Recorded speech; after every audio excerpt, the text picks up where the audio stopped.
Eh bien, voilà, vous avez vu donc l'épisode 7 donc, de la série Emmanuel, un homme d'affaires à l'Élysée. Bon, c'est assez, en tout cas en ce qui concerne Sanofi, moi et Jean-Louis qui travaillons depuis quelques années, c'est une photo qui est tout à fait honnête et très juste de ce qui se passe chez nous. Et encore, je pense que nous, on a encore plus de choses à dire. J'espère Jean-Louis pourra nous dire aussi ce qui se passe en ce moment chez Sanofi au niveau du groupe, au niveau R&D. Moi, je pourrais intervenir aussi. Mais bon, donc maintenant, ce que je vous propose, alors je ne sais pas qui peut commencer. S'il y a des réactions, peut des questions. Alors, est-ce que vous voulez, si vous avez déjà des réactions sur le film, ou sinon on fait une petite intervention rapide, peut-être de Jean-Baptiste, peut-être tu as déjà dit des choses tout à l'heure, mais tu peux peut-être intervenir, ou si vous avez déjà des questions par rapport à ce film, n'hésitez pas. Voilà. Qu'est-ce que... Allez-y. Allez-y. Ouais. Puis, j'ai été longtemps à la CGT aussi, dans le 92. Donc, j'ai été bien placé, mais je ne suis pas du tout surpris de votre film, parce que le dernier livre que j'ai lu, c'était Le traître et le néant, qui est écrit par 2 journalistes. Tout le monde, tous les politiques sont d'accord pour dire que ça ne va pas, mais j'ai quand même un souci, et maintenant que je suis en retraite, j'ai fait 28 ans de collectivité, pas n'importe laquelle, chez Philippe Juvin, qui était un des directeurs de l'Incongrès. On voit bien que ces gens-là, ils sont même d'accord, qu'ils soient de gauche, de droite, ils sont toujours d'accord. Et d'ailleurs, j'ai un grand regret, parce que nous, on n'est pas là pour... vous ne savez pas qu'il y a un film, on est là pour la PESAC. J'ai mon beau-frère qui a 41 ans, et qui est malheureusement, comme beaucoup, comme Martin peut dire. Et on voit bien déjà à l'ONIAM, ce que j'ai du mal à comprendre, bon, vous l'avez très bien cité, que ce sont de l'argent d'État, mais on voit toujours que ce sont quand même des gens du laboratoire qui siègent à l'ONIAM. On en a un petit peu quand même. Non, c'est l'ONIAM n'est pas. L'ONIAM, il y a, les experts sont nommés par décret. Il y a des juristes, il y a des médecins, il y a une certaine catégorie de médecins. Voilà, il faut que ça représente. Et moi, j'ai fait nommer des experts. Donc en fait, les associations sont sollicitées, le laboratoire est sollicité, les assureurs sont sollicités, et ils proposent des noms, et derrière, c'est l'État qui nomme. Mais non, ce ne sont pas les laboratoires. Moi, je sais que je suis représentante d'usagers, je siège au conseil d'orientation de l'ONIAM. Donc je me bats sur chaque dossier à l'ONIAM pour faire améliorer. Mais non, ce ne sont pas des experts de chez Sanofi. Ils ont juste comme toutes les parties prenantes du dossier, été sollicités. D'ailleurs, Sanofi au départ n'a même pas répondu. Ils sont tellement au-dessus de ça qu'ils n'avaient même pas proposé des noms. Vous voyez ? Ça au niveau du conseil d'orientation de l'ONIAM, c'est assez neutre. Par contre, sur le... Non, mais ça n'avait... Oui, mais je sais bien, parce qu'on... Enfin, il y avait des ramifications quand même parfois. C'est moi qui ai parlé au Canada, donc c'est plus compliqué en fait que ça. C'est pas d'un côté les gentils et d'un côté les méchants. C'est que le problème foncièrement, c'est que l'ONIAM actuellement, ce sont les seuls à assumer l'indemnisation des victimes. Parce que Sanofi, comme l'a expliqué la députée, n'assume pas sa responsabilité, refuse de participer. Donc l'ONIAM se substitue, remplace Sanofi pour payer les victimes. Sinon, les victimes, elles n'auraient rien du tout. Voilà. Et le problème, c'est que l'ONIAM, la personne qui dirige l'ONIAM, c'est un comptable, un administratif. Il voit la facture, ça nous dire 1 million, 2 millions, 3 millions. Et il est obligé d'aller récupérer l'argent public. Surtout que moi, je suis derrière son dos et que je surveille ses comptes en lui disant « Vous allez attaquer Sanofi pour récupérer l'argent public ». Et effectivement, ils l'ont fait. Ils ont attaqué au tribunal administratif. Le tribunal a dit « Ah non, c'est pas de ma compétence, c'est pas de ma faute, c'est pas moi ». Donc, ils ont attaqué au tribunal civil. Donc, actuellement, l'ONIAM récupère l'argent public en attaquant Sanofi au civil. Mais qui dit tribunal civil dit une dizaine d'années de procédure, des frais extrêmement importants pour l'ONIAM. C'est pour ça qu'actuellement, le directeur de l'ONIAM, Sébastien Leloup, est en train de pleurer vis-à-vis de moi en disant « Ah, mais Sanofi, ils sont horribles. Ils sont horribles, ils contestent tous les rapports médicaux. Ça me coûte très très cher parce que je dois payer un avocat pour aller au civil. » J'ai dit « Écoutez, je comprends que vous soyez très triste, mais nous, on est encore plus tristes. Hein. Voilà, donc arrêtez de pleurnicher, faites votre boulot et allez récupérer l'argent public, sinon vous pouvez être sûr de m'avoir sur votre dos. Donc non, le problème, c'est qu'effectivement... Ah ben il le sait, Sébastien Leloux. D'ailleurs, il devait me voir demain, mais il a décommandé, on se retrouve un peu plus tard. Voilà, mais bref, enfin, ce que je veux dire, c'est que l'ONIAM essaye de fonctionner, mais ça ne fonctionne pas bien. Actuellement, les dossiers des PACIN, ils sont dans 750 en attente. Ils en traitent 5 par jeudi, chaque jeudi. Vous voyez combien d'années ça va prendre? Des années et des années. Donc les victimes, elles ne sont pas prêtes. Non, c'est pour ça que moi, j'avais écrit à Jean Castex. Hein, pour lui dire, puisqu'il est de mon département des Pyrénées-Orientales et qu'on s'est croisés plusieurs fois dans l'avion, parce qu'à Perpignan, il n'y a pas de première classe dans l'avion, c'est pratique. Comme ça, je les ai tout de suite à côté de moi. et donc, je lui avais dit, maintenant vous êtes Premier ministre, qu'est-ce que vous allez prendre la parole et publiquement s'excuser, ou vous, le président? Et il ne m'a même pas répondu. Bon, mais je le recroiserai à Prades, il n'y a pas de souci, quand voilà, on se reverra dans les Pyrénées-Orientales, donc je lui demanderai pourquoi. Je vous remercie de l'explication, mais il y a des fois, quand j'entends des documentaires comme ça, je me demande même si nous, avec du recul et le malheur qui nous frappe, si on ne vit pas dans un monde de bisounours, parce qu'il y a longtemps qu'on le sait. Quand j'entends dans le reportage qu'il y avait que M. Hollande et M. Valls qui étaient poussés fous, les deux journalistes du M. Sapin, qui était aussi ministre des Finances, ministre avec lui, il l'avait dénoncé depuis longtemps, il fallait le sortir. Personne n'avait le courage de le sortir.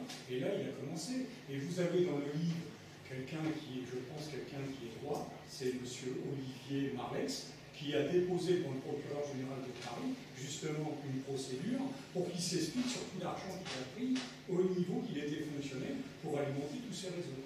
Mais là, c'est pareil. Et l'État, la justice qui fait que ça sera peut-être M. Sarkozy ou M. Chirac, quand il va sortir, il aura un bracelet électronique au lieu d'une Rolex à 50 ans. Merci.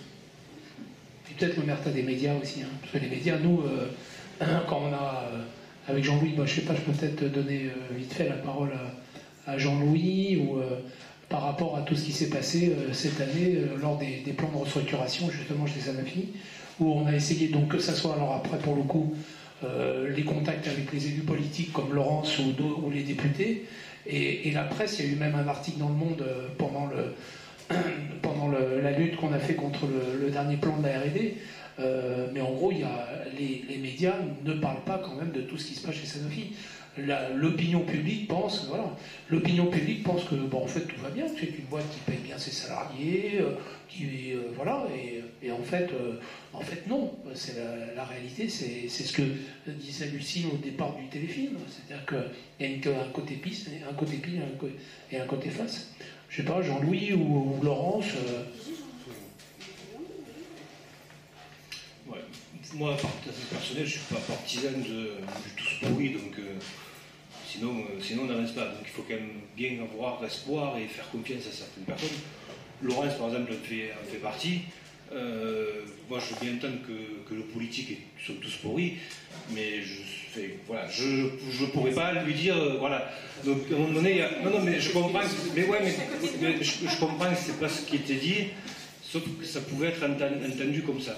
Mais effectivement, il faut pas nier aussi qu'il y a des pourris. Et le problème, c'est qu'aujourd'hui, c'est ces pourris-là qui dirigent un peu le monde, quoi. Et on le voit aussi en France, parce que, oui, il y a des gens qui sont au pouvoir, qui savent et qui ne font rien, et qui, même pire que de rien faire, mettent constamment des barrières dans les pieds de ceux qui veulent faire avancer le problème. Et nous, Marine Martin l'a dit, nous, au niveau des syndicats, on le voit aussi, parce que vous pourriez nous dire, mais quand même, les syndicats, Morex, vous avez fait quoi? 190 000 fois les normes dépassées, vous n'en avez pas aperçu? Ben non, ça n'est pas aperçu parce que Sanofi faisait ses propres autocontrôles. Donc nous, quand Sanofi nous faisait voir ces chiffres, ils étaient très bien, ils étaient tous dans les normes. Sauf un jour, là, ils n'étaient vraiment pas dans les normes, et en plus, parce que ce qui n'est pas dit dans le reportage, parce que peut-être qu'on n'a pas pensé à le rappeler ou quoi que ce soit, mais c'est que si Sanofi s'est fait prendre la main dans le sac, c'est parce que quand il y a eu les relevés des ROG, ce jour-là, heureusement, il y avait l'inspection du travail qui était là. Donc il y a eu des questions qui ont été posées. Et après, il y a eu des alertes. Et après, c'est l'ADREAL qui est venu se saisir de l'enquête. Mais il n'y aurait pas eu les services de l'État à ce moment-là, Sanofi continuera à polluer aujourd'hui. Hein. Et nous, en tant que syndicat, on était au courant de rien parce qu'on n'avait pas les moyens d'aller vérifier.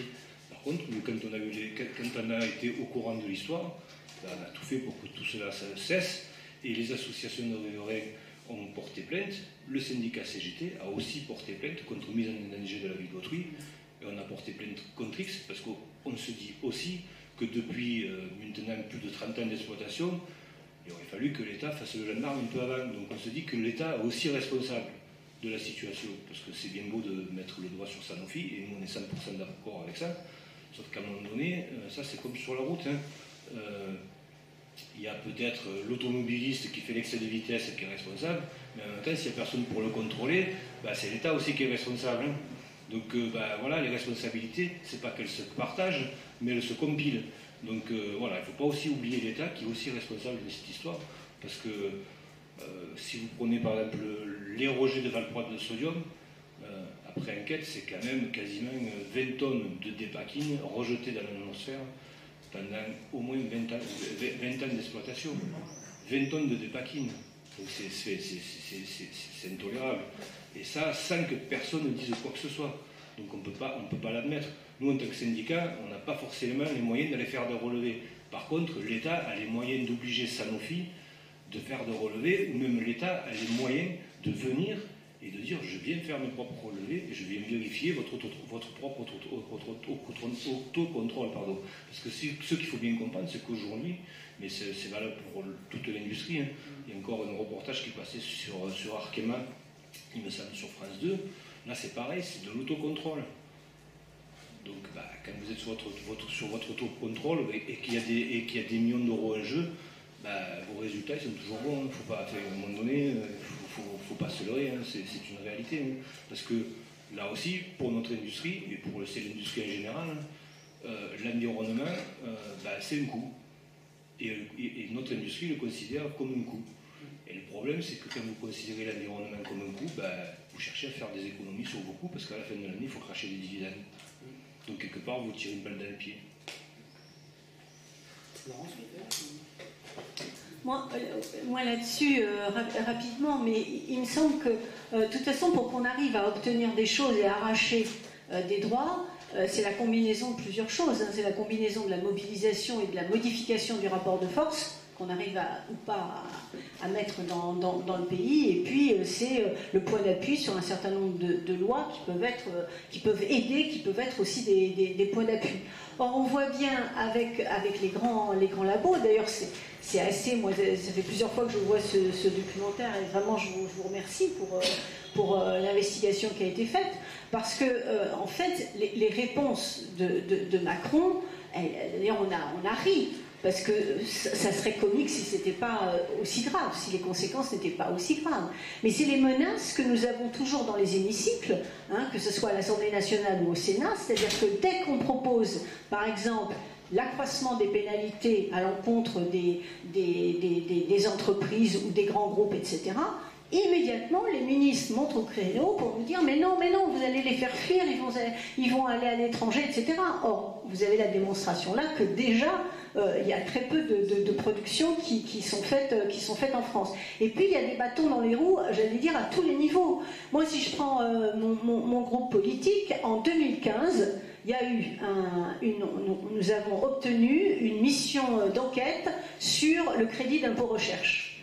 Et c'est ma collègue Brigitte Gontier-Morin, qui à l'époque était sénatrice, qui a été rapporteure. Et là, elle a montré le détournement du crédit d'impôt recherche très clairement, et donc au sein d'une commission d'enquête du Sénat. C'est la première fois dans l'activité du Sénat que ce rapport, qui a fait quand même un peu de bruit dans la presse, mais c'est la première fois que le rapport n'a pas été voté. Et quand un rapport n'est pas voté par une commission d'enquête, il n'est pas publié. Donc vous vous rendez compte un peu, c'est-à-dire que les choses qu'elle avait mises en évidence étaient tellement ennuyeuses, avec des guillemets, par rapport notamment au labo. Il y avait Sanofi, mais il n'y avait pas que ça, hein, parce que le crédit d'impôt recherche, il concerne un certain nombre d'autres grandes entreprises, et bien qu'on a préféré le mettre sous le boisseau. Quand on est sur la proposition du pôle public du médicament et de la recherche, Nous, on pense qu'il faut un pôle public au niveau national, mais aussi au niveau européen.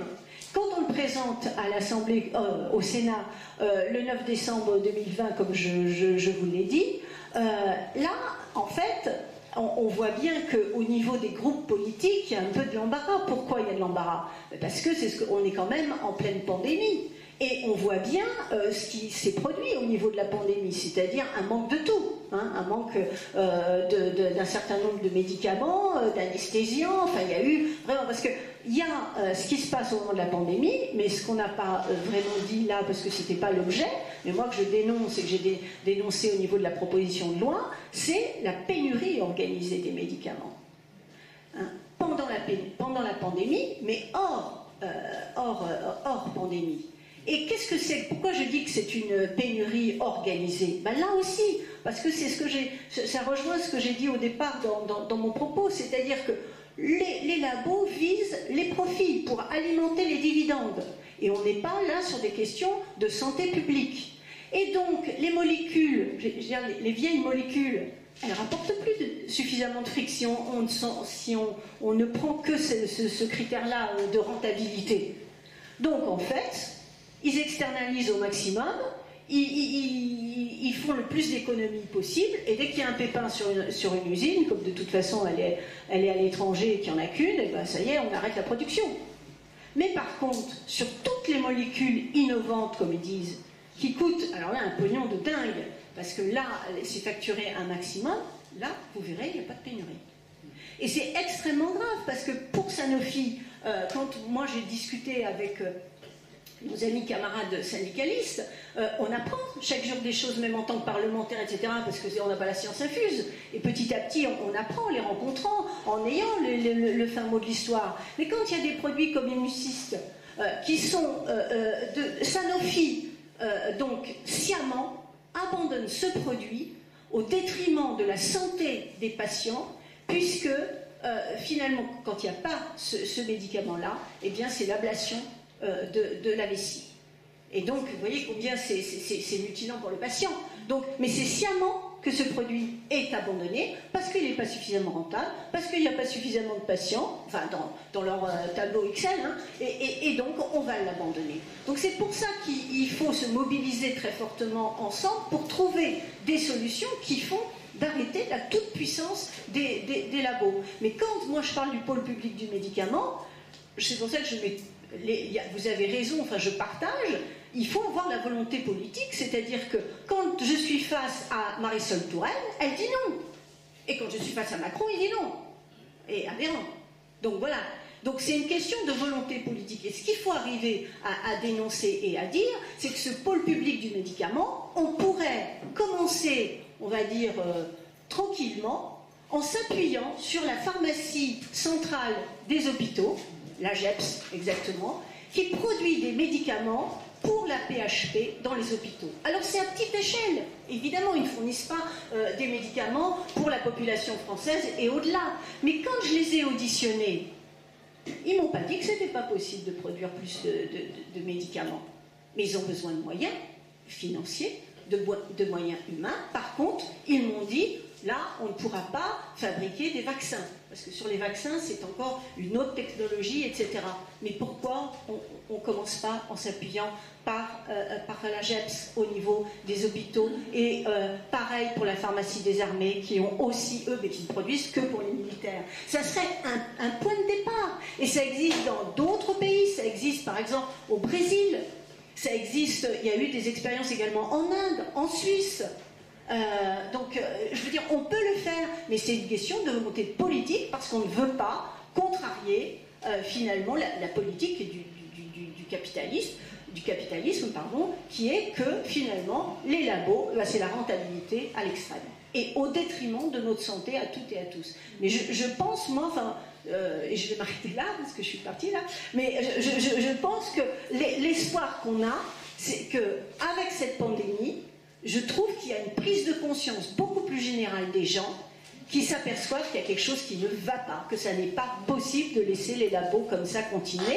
Et c'est pour ça qu'il faut qu'on continue à alimenter ce débat pour les pousser à accepter donc d'avoir des armes par rapport à ces grands labos, avec entre les mains des usagers et des salariés. C'est-à-dire qu'il faudrait un comité de vigilance aussi, parce que tout est opaque, les prix sont opaques, comment la recherche se fait, c'est sur de la recherche publique, je l'ai dit tout à l'heure, et il faudrait un comité de vigilance qui soit vraiment indépendant, citoyen, et qui permette de contrôler et d'alerter dès qu'il y a un truc qui ne va pas, dès qu'il y a un scandale qui se profile.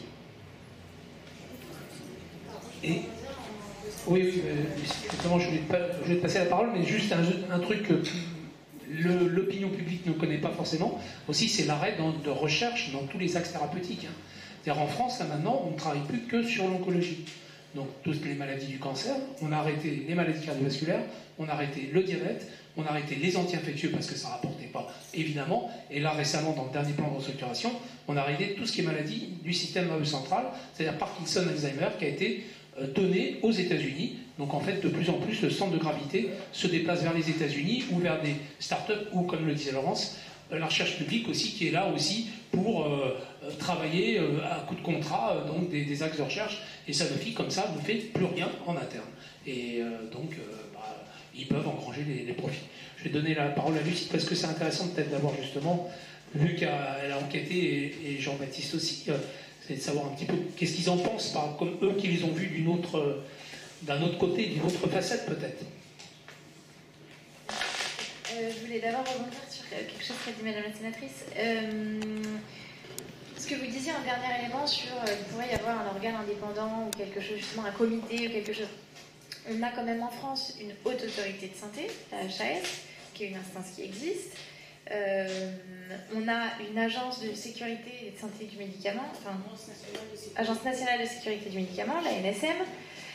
Donc il y a quand même des instances publiques qui existent. Et du coup, moi, la question que je vais vous poser, Madame la sénatrice, c'est vous, de ce que vous en voyez, et aussi à Marine d'ailleurs, Marine Martin, qui a côtoyé certains membres de ces instances, qui a peut-être vu comment ça fonctionnait de l'intérieur et qui travaille et qui est auditionnée ou qui est experte. Je suis patiente experte à l'agence du médicament.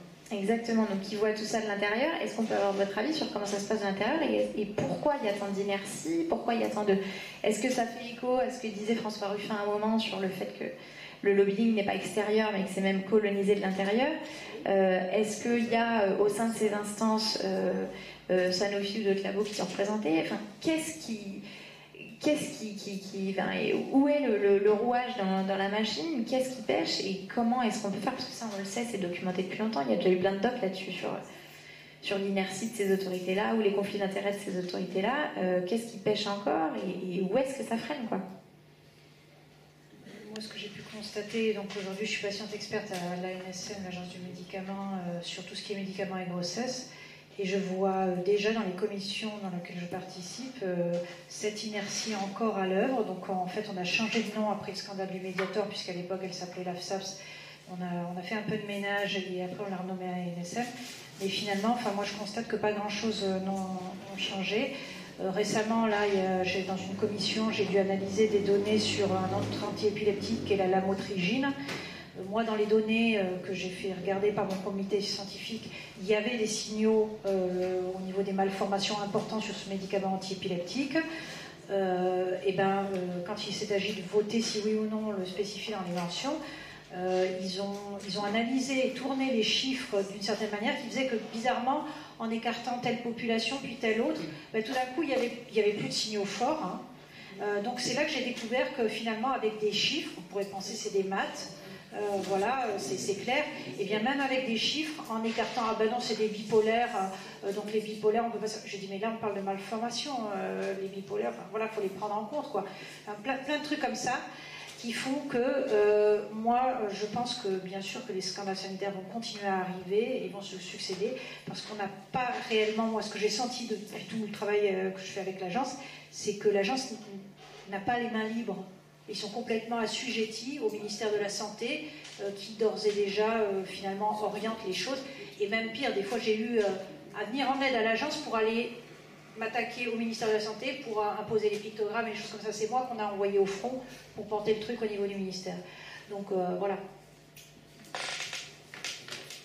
un tout petit mot sur le côté média que tu évoquais, Pascal, parce que je pense que c'est quand même important. Pourquoi tous ces scandales perdurent indéfiniment et c'est exaspérant? Je pense aussi c'est possible à condition de domestiquer les médias. C'est quand même important parce que si la population française avait bien les infos, je pense qu'elle serait un peu plus en mode révolte. Et par exemple, je vous donne un exemple, Marc Endeveld, qui fait quand même son 3e, 4e livre sur Macron, ça fait 6 ans qu'il enquête là-dessus, il se passe un truc bizarre, c'est qu'il n'est pas invité en fait. On ne le sait pas, mais en fait il n'est pas invité, c'est-à-dire qu'il sort ses bouquins dans les grands médias, on ne l'invite pas. Donc nous, on lit ses bouquins, on se dit mais il y a un truc énorme, on fait un doc, on le propose à toutes les télés le refusent. C'est-à-dire que si vous faites le médicament, il a quelques effets secondaires, ça passe. Si vous faites quelle est la responsabilité du président, ça passe plus du tout.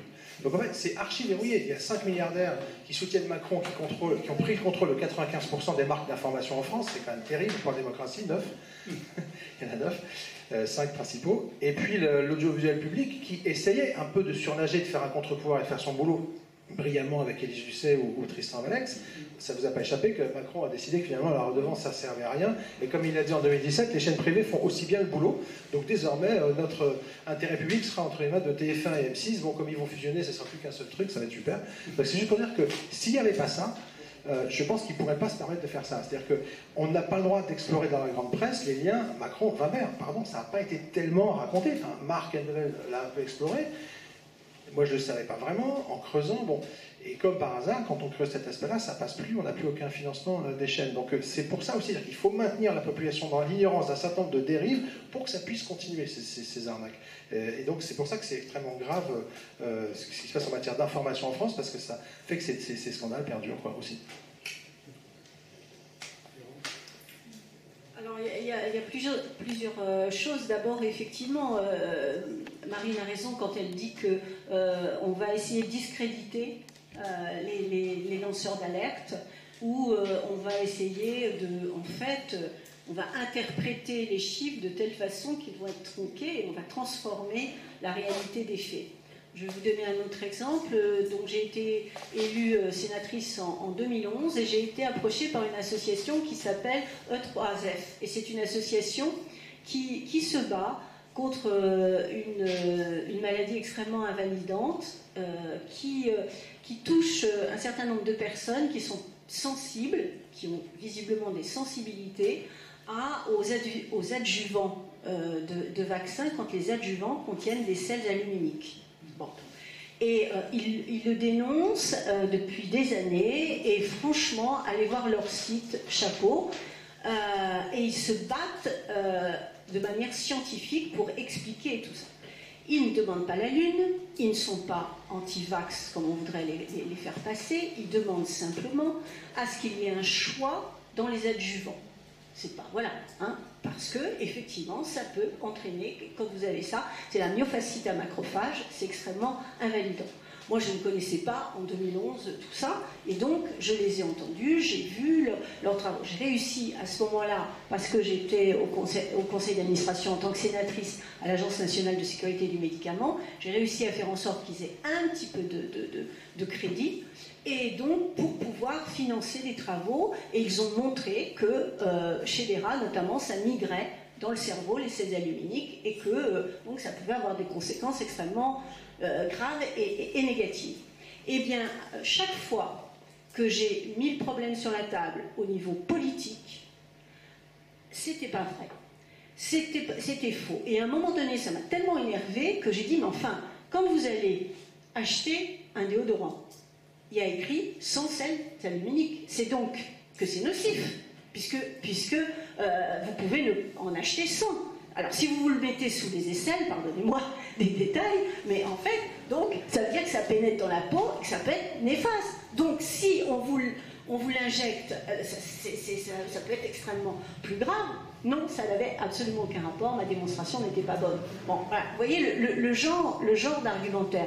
Et l'argumentaire était de dire, mais c'est un problème qu'en France, regardez, c'est à utiliser au niveau mondial et ça n'a pas de conséquences. Or, c'est faux, j'ai rencontré des chercheurs d'autres pays, etc. Mais l'information est bloquée.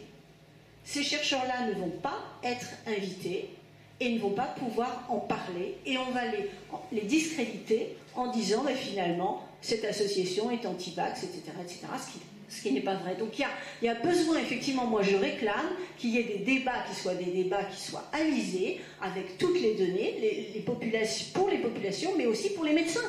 Parce que les médecins ne sont pas non plus au courant obligatoirement de ces éléments-là. Donc il faut clarifier les choses, ça c'est la première chose. Et la deuxième chose, quand vous parlez de la multiplicité des agences, moi je pense, parce que je l'ai vu au niveau de l'Agence nationale de sécurité du médicament, on leur demande de plus en plus de missions, avec de moins en moins d'argent et de moins en moins de temps plein.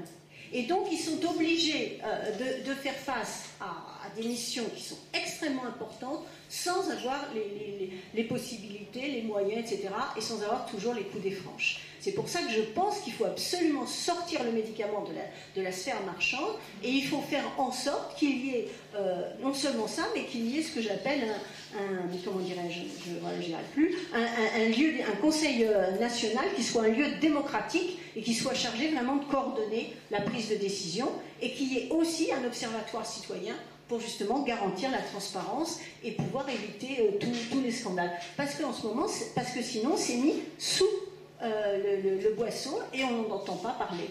Voilà, là on parle ensemble du pôle public du médicament, mais personnellement je n'ai pas été invitée sur le plateau pour parler de cette proposition. Elle peut être contredite, elle peut être invalidée, etc. Mais au moins on fait un débat contradictoire, on discute, on voit. Mais non, c'est pas intéressant. Est-ce que vous pensez qu'on est encore en démocratie? Non, mais sérieusement. Non, mais c'est ça, c'est sérieux. Parce que toutes les informations, qui les tiennent? C'est Bolloré, c'est ainsi de suite. Où vous avez l'information, une véritable information.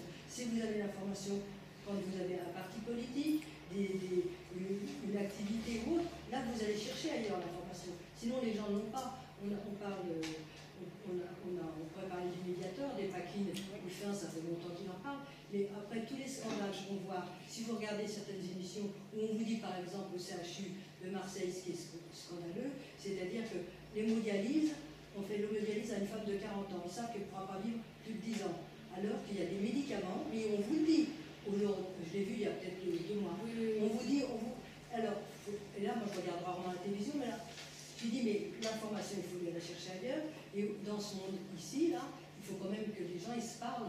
Parce que c'est bien les réseaux sociaux, c'est bien. Mais moi, ce que je préfère, c'est être ici. Parce qu'ici, j'apprends avec vous. Et peut-être que de la discussion, ça peut permettre d'évoluer. Là, moi, je suis scandalisée. Parce que là, on a parlé que des laboratoires. Mais moi, je suis scandalisée par l'attitude des médecins en France, aujourd'hui, avec le Covid. Quand on dit à des gens, quel que soit leur âge, ah vous avez le Covid, rentrez chez vous et prenez un Doliprane, sans connaître la situation de la personne, mais ces gens-là, ils devraient être rayés de l'ordre des médecins. Ce ne sont plus des médecins, ce ne sont même pas les pharmaciens, parce que les pharmaciens, quand vous êtes malade, ils cherchent à vous aider. Là, franchement, là, aujourd'hui, c'est de la révolte, là. La révolte par rapport à tout ce système. Parce que là, c'est bien, justement, on va suivre l'attaque, parce que tout ce qui est fait par attaque est très intéressant, mais là, quand même, je ne sais pas comment on peut faire aujourd'hui pour que la société aille mieux.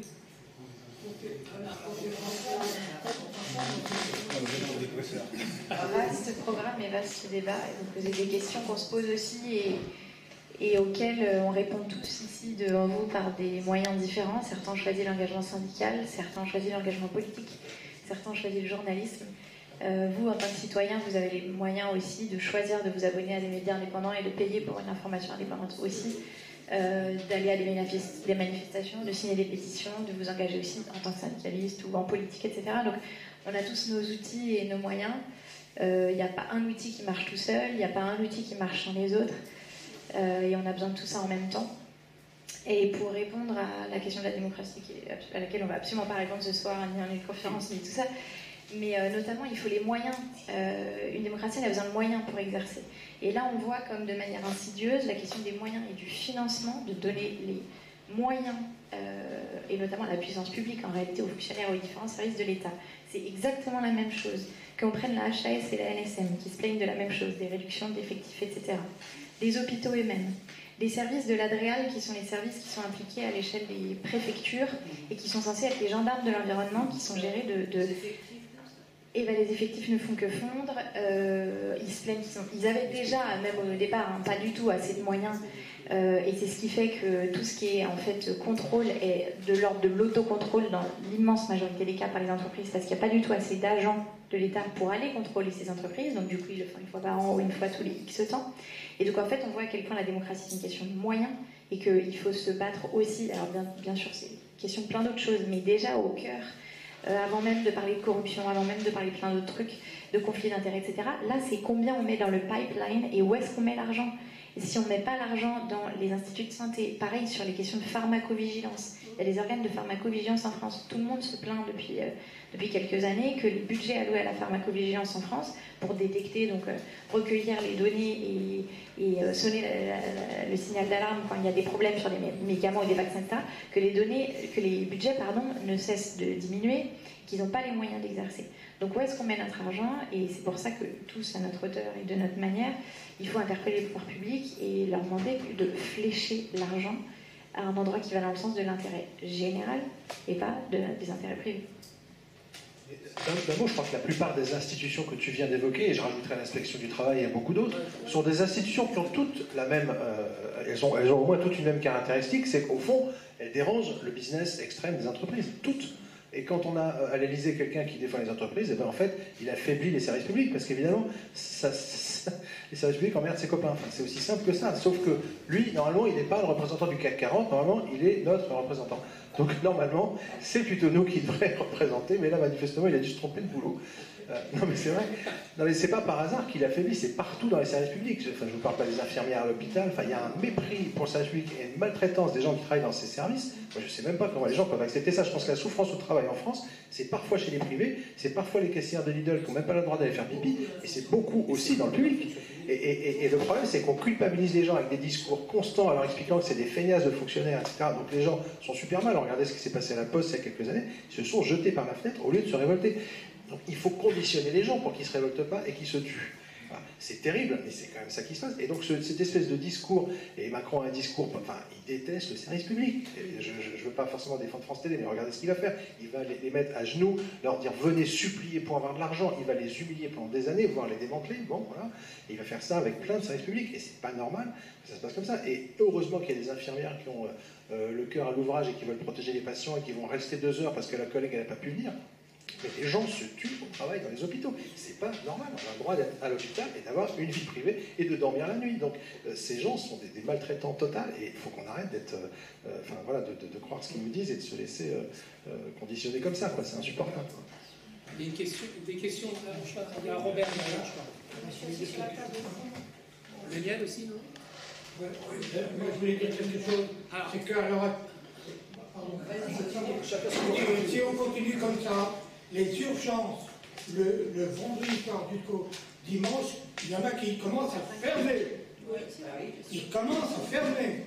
Ça devient grave, hein. Peut-être pas à Paris, mais en province. J'ai vu ça sur un petit journal. Et lorsqu'on fait 1 minute de silence pour la mort des hôpitaux chaque vendredi, c'est très grave aussi. On ne fait pas 1 minute de silence pour la mort des hôpitaux. Ça devient grave. Et tant qu'il y aura des managers à gérer les hôpitaux, ça n'ira pas. L'hôpital est devenu une entreprise. Robert, peut-être, après Daniel. J'avais une question pour, Daniel. Pour Laurence Choël et pour Dr. Million Soleil. En cas de victoire de la gauche le 19 juin. En cas de victoire de la gauche, je reprends. Pardon, vas-y. Pour donner un rayon de soleil, j'avais une question pour Laurence Cohen. En cas de victoire de la gauche le 19 juin au soir, qu'est-ce que la NUPS a prévu en matière de santé, pôle public, etc., dans les accords qui ont été signés entre les différentes forces politiques?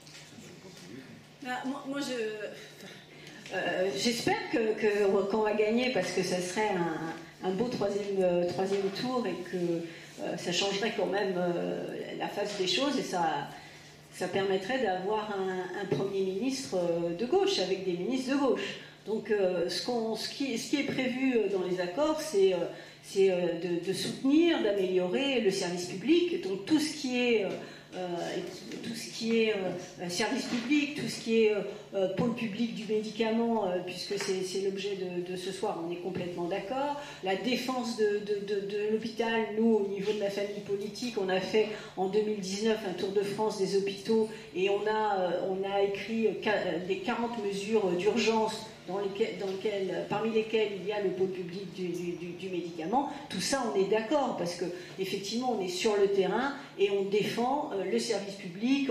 Aujourd'hui, ce qui vient d'être dit, effectivement, pour la souffrance au travail, moi, je suis interpellée pratiquement journellement en tant que parlementaire par des médecins hospitaliers, ce qui est vraiment nouveau, hein, des médecins hospitaliers, des infirmières qui partent de l'hôpital.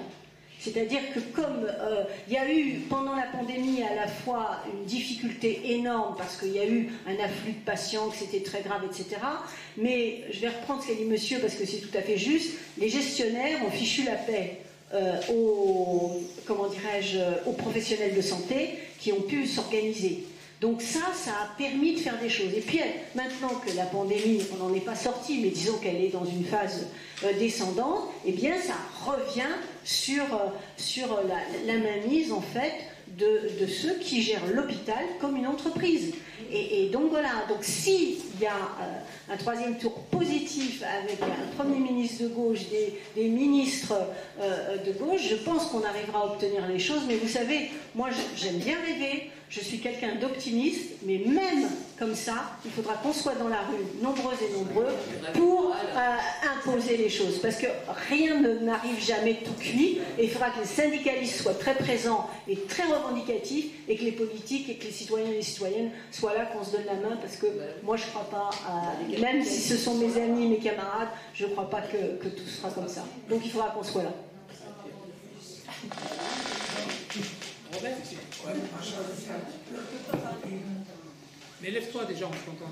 Tu viens là alors, viens là pour le coup. Non mais il n'y a pas assez de fil, je crois. Il n'y a pas assez de fil.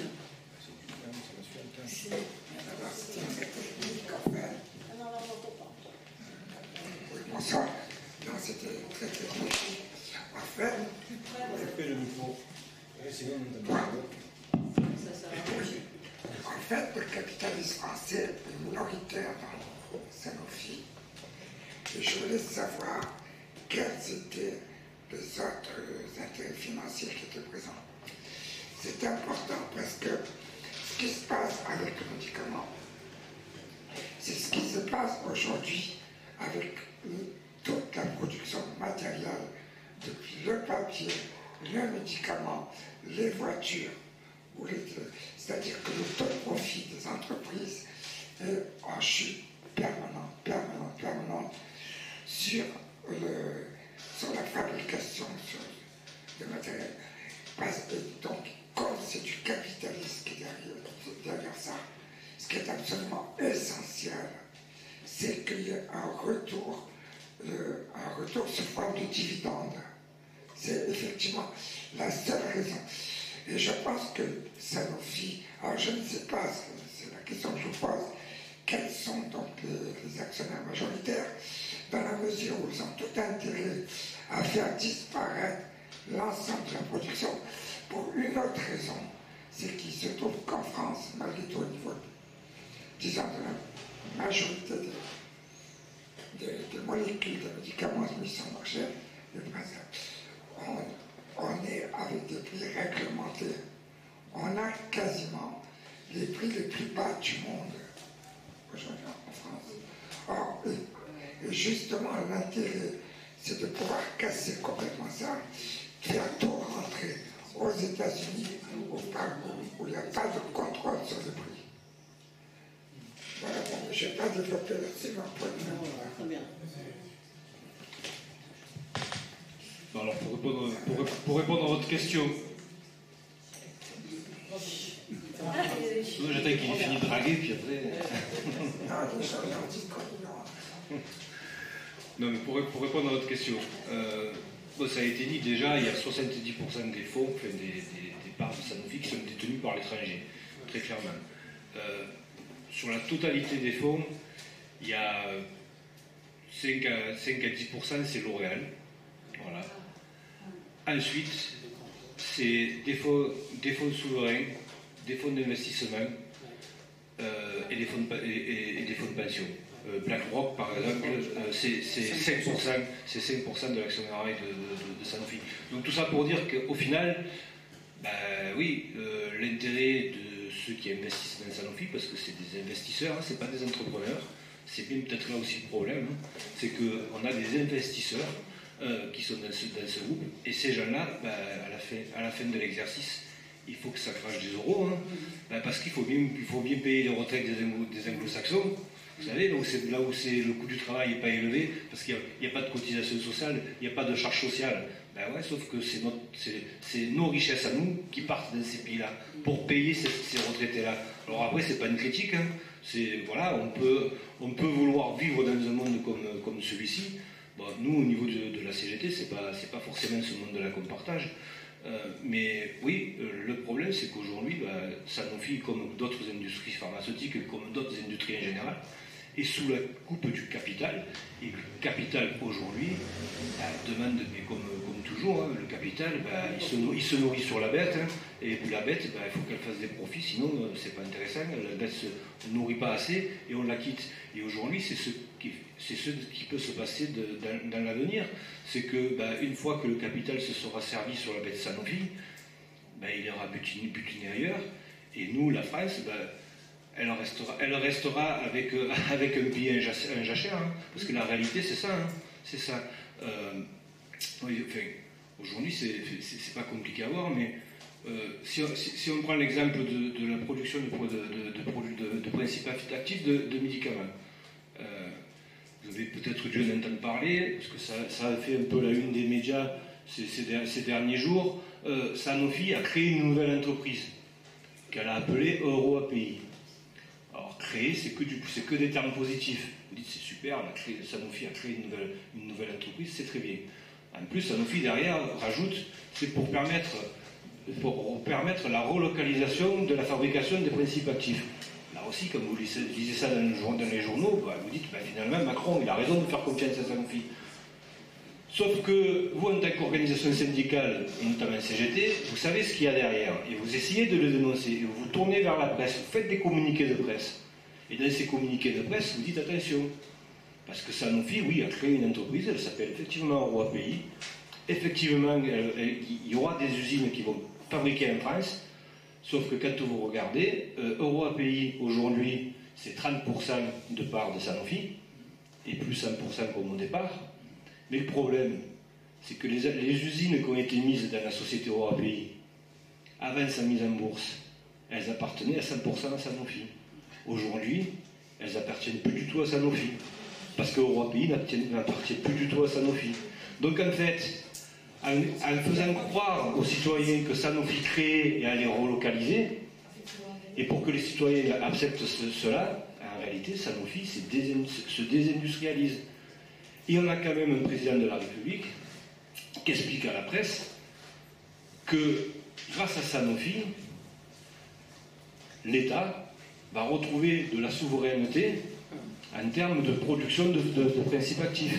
Et c'est grave, parce que c'est d'autant grave que Sanofi est en train de leurrer tout le monde, le président de la République leurre tout le monde parce qu'il sait très bien ce qui s'y passe, et là on en revient à ce que vous disiez tout à l'heure, mais c'est d'autant plus grave que ça va se faire en plus avec des deniers de l'État.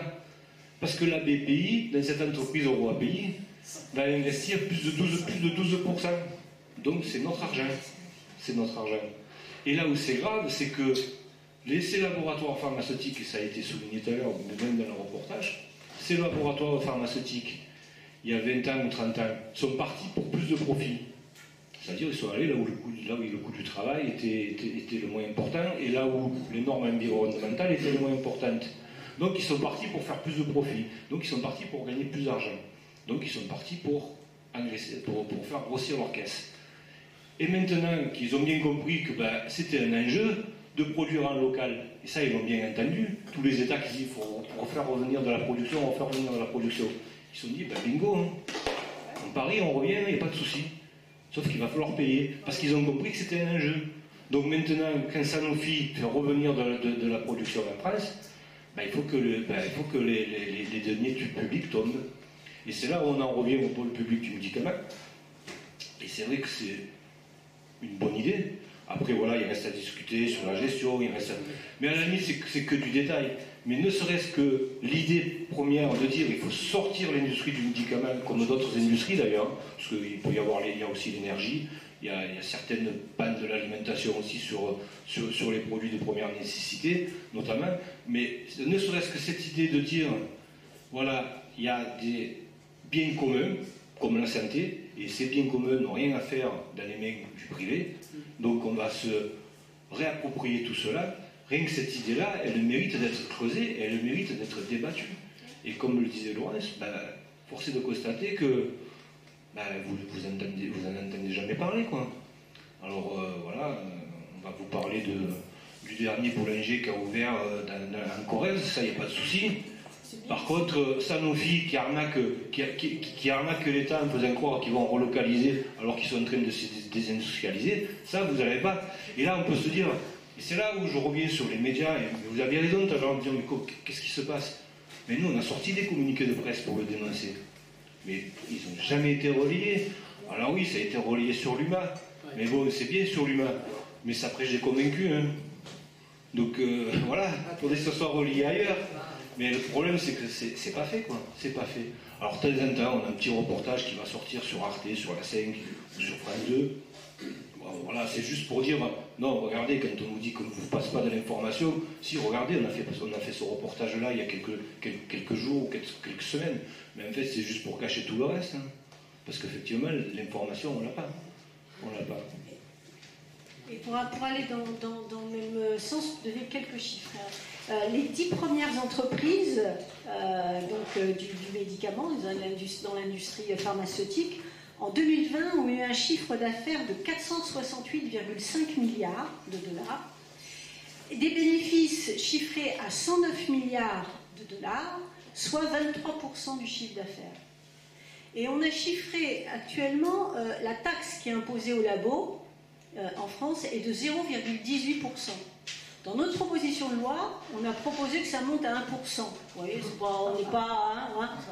mais ça rapporterait quand même 260 millions, à peu près 300 millions en recettes, ce qui permettrait donc de mettre un pied à l'étrier, si je puis dire, à ce grand pôle public. Refus, c'est trop cher. Alors qu'on voit le côté des milliards. Ça, c'est ma première remarque. Et ma seconde remarque... Je reviens sur la volonté politique, parce que, y compris les outils qui existent aujourd'hui, et dont pourrait s'emparer le gouvernement quel qu'il soit, il ne les utilise pas. C'est-à-dire qu'en pleine pandémie, par exemple, il était possible de réquisitionner les labos. C'était une prérogative du Premier ministre. Il ne l'a pas utilisé.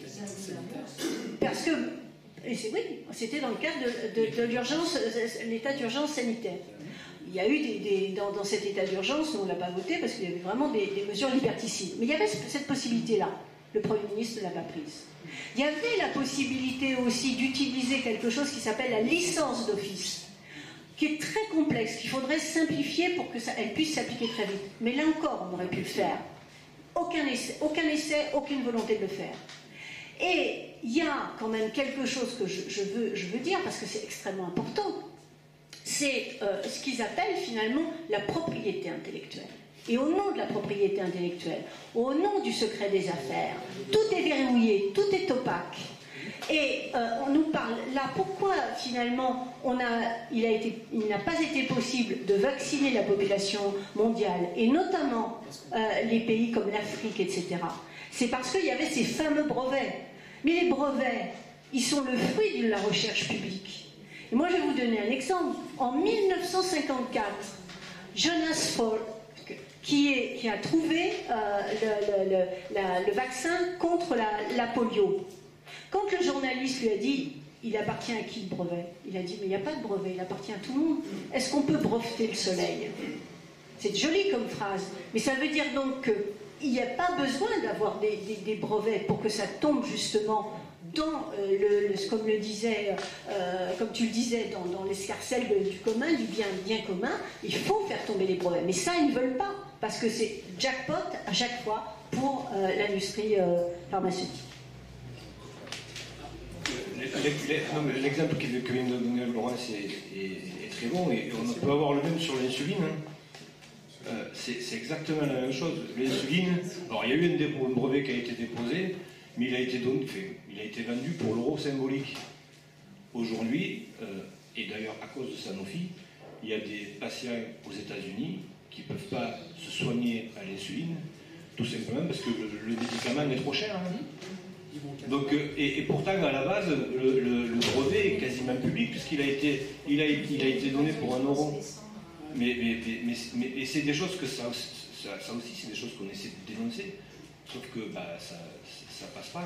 Ça passe pas. Et effectivement, l'idée de faire tomber ces brevets, il faut savoir qu'en France, je crois que les brevets sur l'industrie pharmaceutique, ça date début des années 60 ou fin des années 50. C'est pas si vieux que ça. Les Français, alors peut-être un peu moins bien parce qu'il y a eu du progrès depuis, mais les Français, jusque dans les années 60, arrivaient à se soigner. Et pourtant, il n'y avait pas de brevet. Et les laboratoires pharmaceutiques arrivaient à gagner de l'argent. Ça ne les a pas fait plus fuir du fameux marché français. Ils sont quand même venus vendre en France, même s'il n'y avait pas de brevet. Et là aussi, l'intérêt du pôle public, alors je vais grossir le trait, mais aujourd'hui, quand un laboratoire pharmaceutique vient discuter du prix du médicament avec l'État, quel moyen de pression peut avoir l'État? Aujourd'hui, il n'en a qu'un. Il n'en a aucun. Le seul moyen de pression qu'il y a, c'est les laboratoires qui l'ont. Si tu ne rembourses pas à la hauteur que je veux, je ne vais pas produire en France. Ou il y a plein d'autres, ou alors ne serait-ce que je ne te vends pas mon médicament, puisque moi je ne fais pas assez de profit, parce que c'est ce qui se passe. Parce que si on avait un réel outil de production d'État, ou sans parler d'État, mais qui appartiennent à un collectif, par exemple au public du médicament, pourquoi pas à la sécurité sociale? Là, la sécurité a moins de pression. Et s'il y avait les outils qu'on a à l'heure actuelle en France, si on arrivait à les mettre en place par une vraie volonté politique, comme par exemple faire tomber les brevets ou réquisitionner, mais ne serait-ce que faire tomber les brevets, si vous avez un pôle public du médicament avec des capacités de production, le jour où un laboratoire vient négocier le prix d'un médicament, et que celui qui est en face, donc l'État, a la possibilité de dire, si on ne tombe pas d'accord, de toute façon vous n'allez pas avoir le choix, moi je vais faire tomber la licence et je vais fabriquer parce que j'ai la possibilité de le fabriquer, je vous garantis que la discussion ne serait pas la même.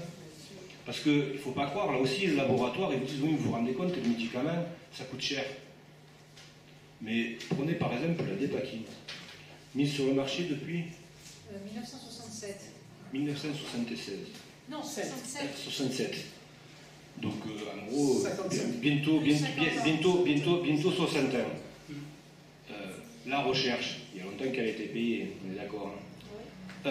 Tout ce qui est promotion commerciale, publicité et tout, plus la peine de le faire. Épileptique, Dépakine. C'est pas compliqué, c'est comme ça que ça se passe. C'était. Jusqu'à ce que j'arrive. Non mais. Moi je vous donne un chiffre, deux chiffres. Le site de Morinx, c'est 90% de la production mondiale de valproate de sodium. De Dépakine. Voilà, de Dépakine. Et valproate de sodium parce que c'est Dépakine et ses dérivés. Bref. C'est 90% de la production. Le site, le bâtiment qui le produit, pour le faire tourner, une fois que vous avez payé les salaires, les impôts, les cotisations et tout, l'énergie et tout, c'est 15 millions d'euros. À la sortie, vous avez 450 millions d'euros de chiffre d'affaires par an. Donc quand on vous dit que ça coûte cher, vous pouvez l'entendre sur des nouvelles molécules, et encore ça se discute parce qu'il y a pas mal de la recherche est financée par le public, mais à la limite, vous pouvez l'entendre. Mais sur des molécules comme ça, vous ne pouvez pas, c'est totalement inaudible. Ça ne coûte rien de fabriquer, ça ne coûte absolument rien. Donc se pose la question aussi, quelle est l'utilité d'aller produire ailleurs? Alors je pense qu'il y a aussi un problème de règles environnementales. Ça existe aussi. Mais il ne faut pas croire en laboratoire pharmaceutique quand il vous dit ça coûte cher. Moi je suis sur le site sur lequel je travaille, on fabrique un médicament qui permet de lutter contre les récidives sur les infarctus. Le principe actif, c'est-à-dire ce qui va vous soigner, que vous retrouvez dans le comprimé, coûte à fabriquer 175 € le kilo. Alors là, je suis dans le secret des affaires, je n'ai pas le droit de vous le dire, mais ça fait rien, je prends le risque.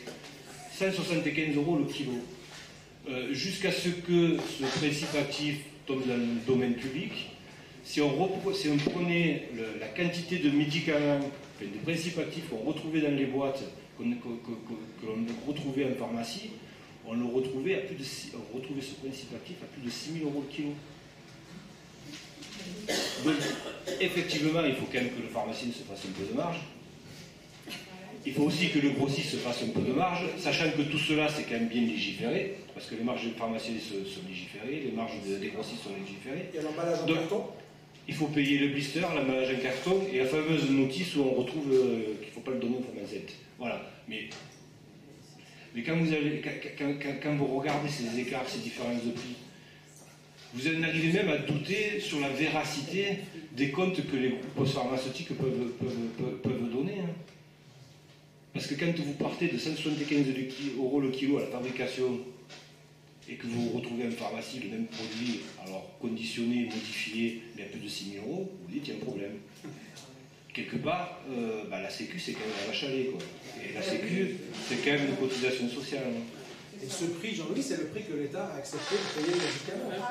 On va peut-être décider de payer un peu moins cher. Alors, on va se... Parce que je pense... Oui, mais il y a une question de Jean. On se fait un petit quart d'heure de débat et après je vous propose qu'on prenne un petit pot parce que je pense que tout le monde a un peu soif et il y a des petits trucs à manger. Voilà, donc on se laisse un quart d'heure à peu près. On parle autour du verre. Et on peut continuer de toute façon quand on va prendre un verre, continuer à discuter bien évidemment de tout ce qui vous intéresse et de poser des questions qui vous tiennent à cœur. Marie, est-ce que tu veux... Rien de particulier. Non, j'ai soif, oui, c'est vrai. Mais non, s'il y avait une ou deux questions, moi je suis toujours prête à répondre. Oui, allez-y. J'ai vu aussi la jeune fille mais vas-y, allez-y. Je ne sais pas s'il faut une réponse, mais c'est le projet de. Je pense qu'il faut avoir de la sénatrice. Le projet de pôle public du médicament.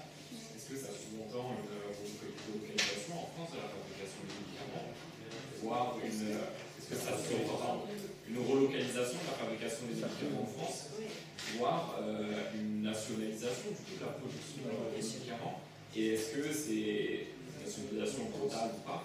Et est-ce que c'est viable à long terme? Je peux juste répondre sur la nationalisation. Allez-y. Et après, la question de la jeune fille. Alors, ça va vous paraître peut-être aberrant, mais peut-être pas conforme à ce que vous pouvez penser de la CGT. Mais au niveau de la CGT de Sanofi, on n'est pas forcément favorable à défendre une nationalisation comme on peut l'entendre. Tout simplement parce que on est un peu des chats échaudés, quoi. Il faut savoir que Sanofi, c'est quand même à la base. Alors le Sanofi d'aujourd'hui, le Sanofi d'hier, avant la fusion avec Aventis, c'était à la base, c'était Elf. Voilà. Une fois que Sanofi a fusionné avec la société Aventis, il faut savoir qu'une grosse partie d'Aventis, c'était Ron Poulenc. Donc on se dit que la nationalisation n'évite pas de faire ce que Sanofi, n'a pas évité de faire ce que Sanofi est aujourd'hui. Donc on se dit qu'il faudrait peut-être chercher un autre système, une autre façon de voir et de faire, plutôt que de penser directement nationalisation. Après, on ne vous dit pas que c'est pas possible, hein, ou que c'est pas du tout ce qu'il faut. Mais si on parle de nationalisation, déjà il ne faut pas le confondre avec étatisation, parce que ça aussi. Mais si on parle de nationalisation, il faut vraiment en faire quelque chose qu'on ne pourra pas toucher dans l'avenir, quoi. Il faut le sanctuariser, quoi. Il faut vraiment que ce soit quelque chose qu'on ne puisse pas toucher. Et ça va être compliqué. Mais sinon, oui, le pôle de médicaments, l'idée, bien sûr, c'est de le munir des outils de production. Mais le pôle du médicament, c'est pas une idée qui va toute seule. Et Laurence vous l'a expliqué, je pense qu'elle va le refaire, mais il faut que ça aille aussi avec les outils législatifs adaptés. C'est-à-dire que voilà, on est dans un monde où, c'est malheureux, mais le médicament est un bien privé marchand. Et s'il est privé, c'est parce qu'il y a une licence dessus. Donc il faut utiliser les outils que l'on a ou les améliorer pour faire en sorte que cette licence puisse, si c'est utile pour la population, que cette licence puisse sauter. Ça fait partie de ça. Pareil, pourquoi pas partir du principe que vu que Sanofi, moi je me peur de le dire, mais vu que Sanofi a aussi une histoire nationale, pourquoi pas se dire, on va réquisitionner, hein, pour faire en sorte que des usines puissent rentrer dans ce pôle du médicament. On pourrait le faire. Hein.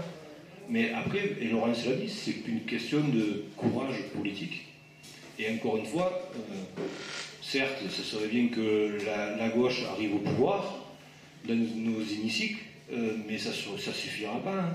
Parce que le jour où ça va arriver, très clairement, les lobbies et le capital vont se mettre en travers de leur route. Et là, ça sera à nous d'aider les politiques qu'on aura mis en place. Parce qu'il ne faut pas faire l'erreur, comme peuvent faire par exemple les salariés, quelquefois, en se disant nous on a voté pour des syndicats, maintenant vous démerdez. Non, parce que nous les syndicats, on peut être autour de la table avec le patron, hein. On peut lui demander ce qu'on veut. Hein.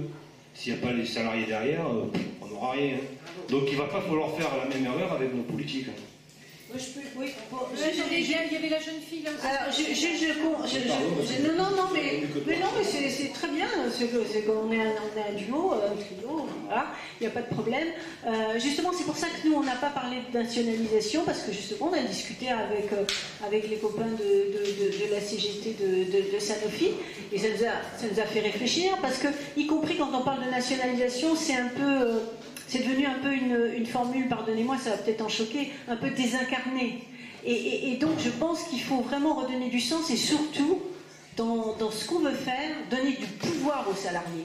C'est-à-dire, il faut que les salariés dans les entreprises, et c'est pas vrai seulement que pour l'industrie pharmaceutique, c'est vrai partout. Il faut que les salariés puissent avoir leur mot à dire. Et leur mot à dire à tous les niveaux. Et pour, par exemple, les médicaments, c'est au niveau de la production, au niveau de la pharmacovigilance, au niveau de la diffusion, etc. Il faut vraiment qu'il y ait ce travail-là qui soit fait, que ce ne soit pas seulement ceux qui exécutent, point barre. Parce qu'on a quand même tous été choqués. Moi, j'ai été aussi alertée au niveau de Sanofi, parce qu'on a voulu nous enfumer dans l'hémicycle du Sénat.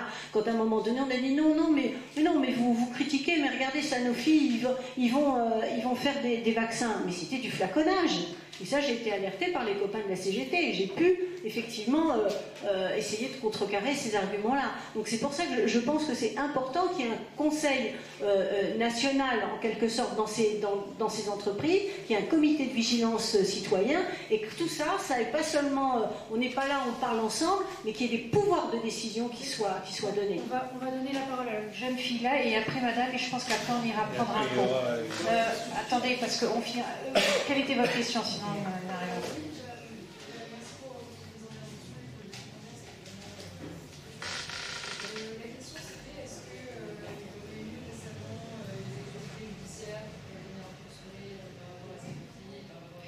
Vous avez dû le voir, ça n'a pas pu vous échapper, non? On vient de faire condamner Sanofi à verser effectivement 450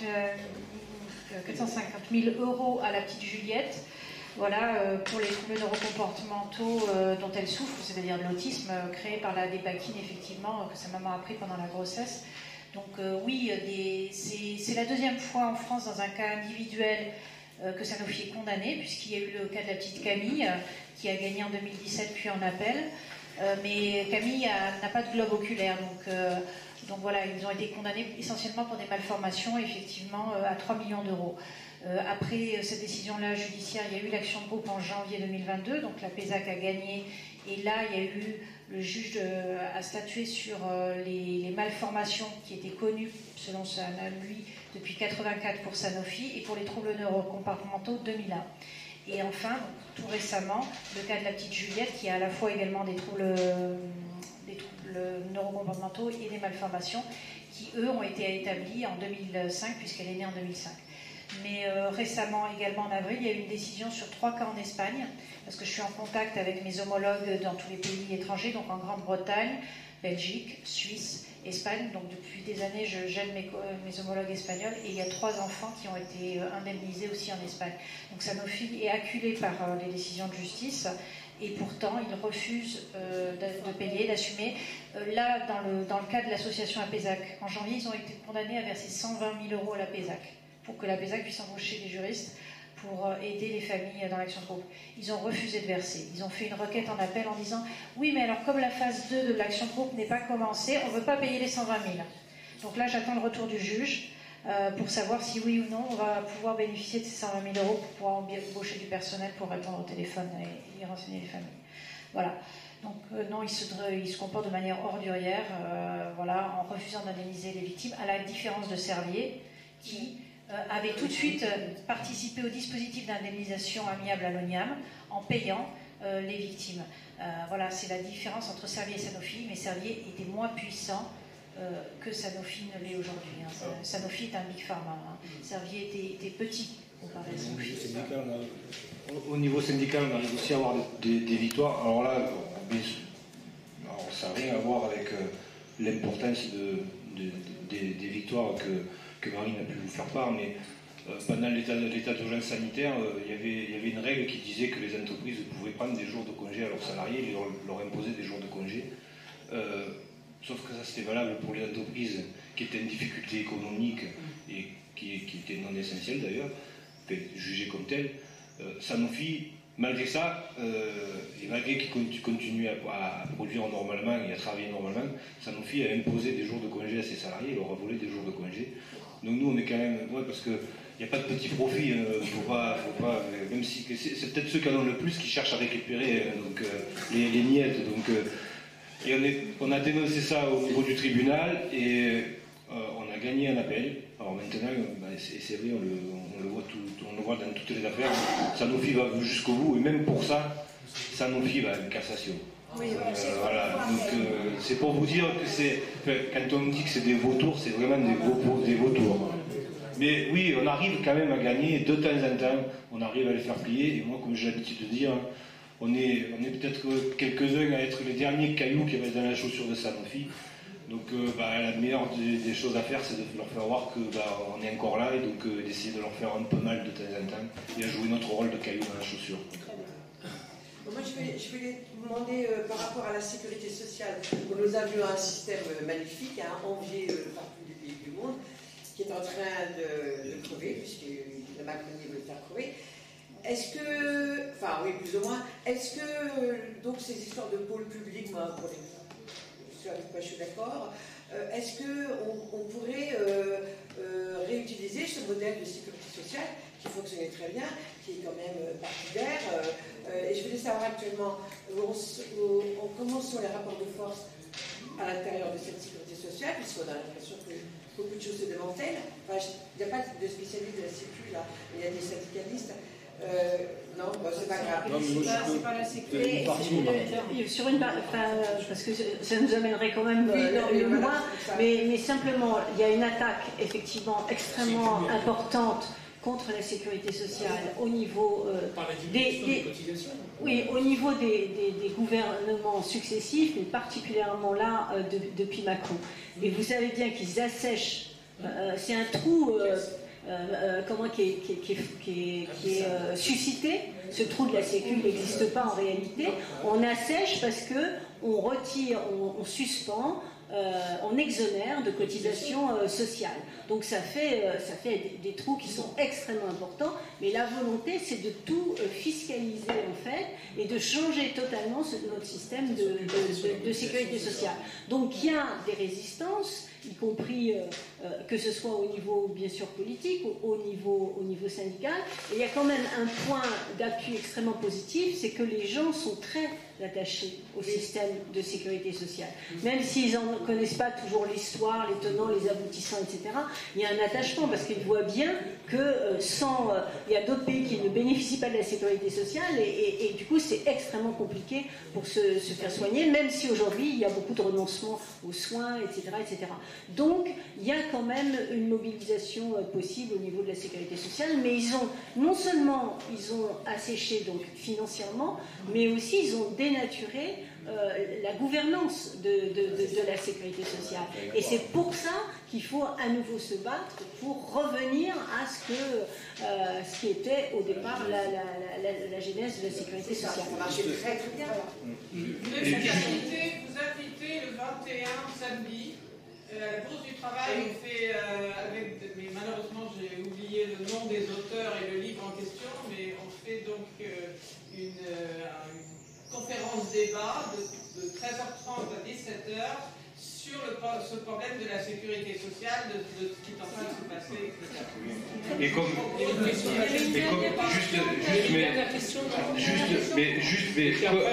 comme l'a dit Laurence, les Français sont attachés à leur sécurité sociale, sauf qu'ils sont aussi attachés à leur salaire net.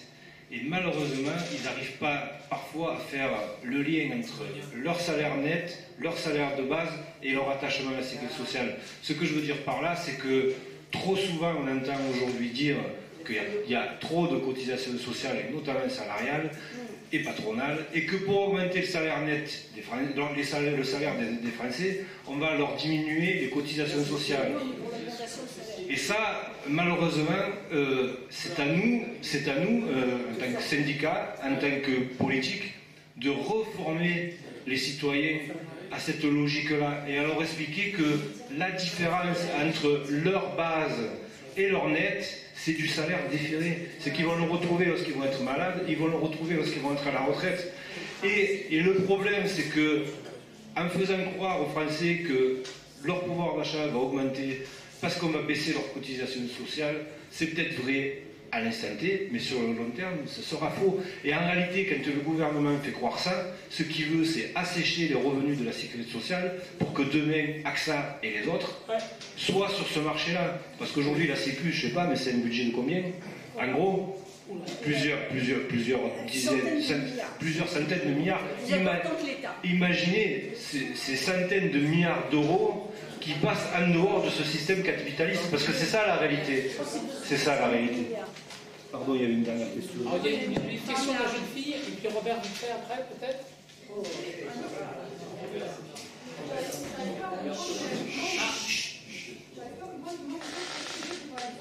L'enfant qui s'appelle Juliette, si jamais sa mère avait pris le médicament, comment vous prouvez qu'elle aurait eu des globes alors, pour prouver pour le cas de la gamine qui n'avait pas de globe oculaire. En général, comment vous faites pour prouver que tel enfant, si jamais sa mère n'avait pas pris le médicament, il n'y aurait pas eu le problème que vous connaissez? Et en fait, si vous voulez, les malformations et troubles neuro induits par la dépakine, là, il y a une littérature scientifique extrêmement fournie, plus de 700 publications. Quand moi j'ai découvert le lien causalité entre l'exposition à la dépakine et le handicap de mes enfants et malformations, il y avait une littérature extrêmement fournie. J'ai pas eu à avoir accès à des dossiers, je veux dire, top secret ou des choses comme ça. C'était sur Internet. On était en 2009, c'était en anglais, d'accord, mais c'était accessible à tous. Et des médecins avaient répertorié les malformations fréquentes induites par la dépakine, les troubles neurologiques, etc., etc. Simplement, c'était pas dans la notice. C'est tout. Et après, donc les malformations du globe oculaire chez les enfants exposés à la dépakine, comme les mains, comme des choses comme ça, ça faisait partie des choses décrites dans la littérature scientifique. Par contre, ce qui n'existait pas et ce que moi j'ai imposé après, c'est un PNDS, un protocole national de diagnostic et de soins, qui en fait décrit très exactement la pathologie, qui répertorie finalement toutes les malformations provoquées par la dépakine ou les troubles neurocomportementaux. Et donc ça, on s'est réunis une trentaine de scientifiques et on a élaboré ce document qui fait aujourd'hui 70 pages et qui sert de référence dans les expertises judiciaires ou même à l'ONIAM pour dire si oui ou non cette malformation est imputable, ce qu'on appelle en termes juridiques, à la dépakine ou pas. Robert ? Je veux juste répondre à la dame qu'en 2022, elle est plus là, si les recettes nettes de la Sécu s'élevaient à 438 milliards d'euros pour le régime général et le fonds de solidarité vieillesse. Donc voilà. C'est peut-être l'argent qui est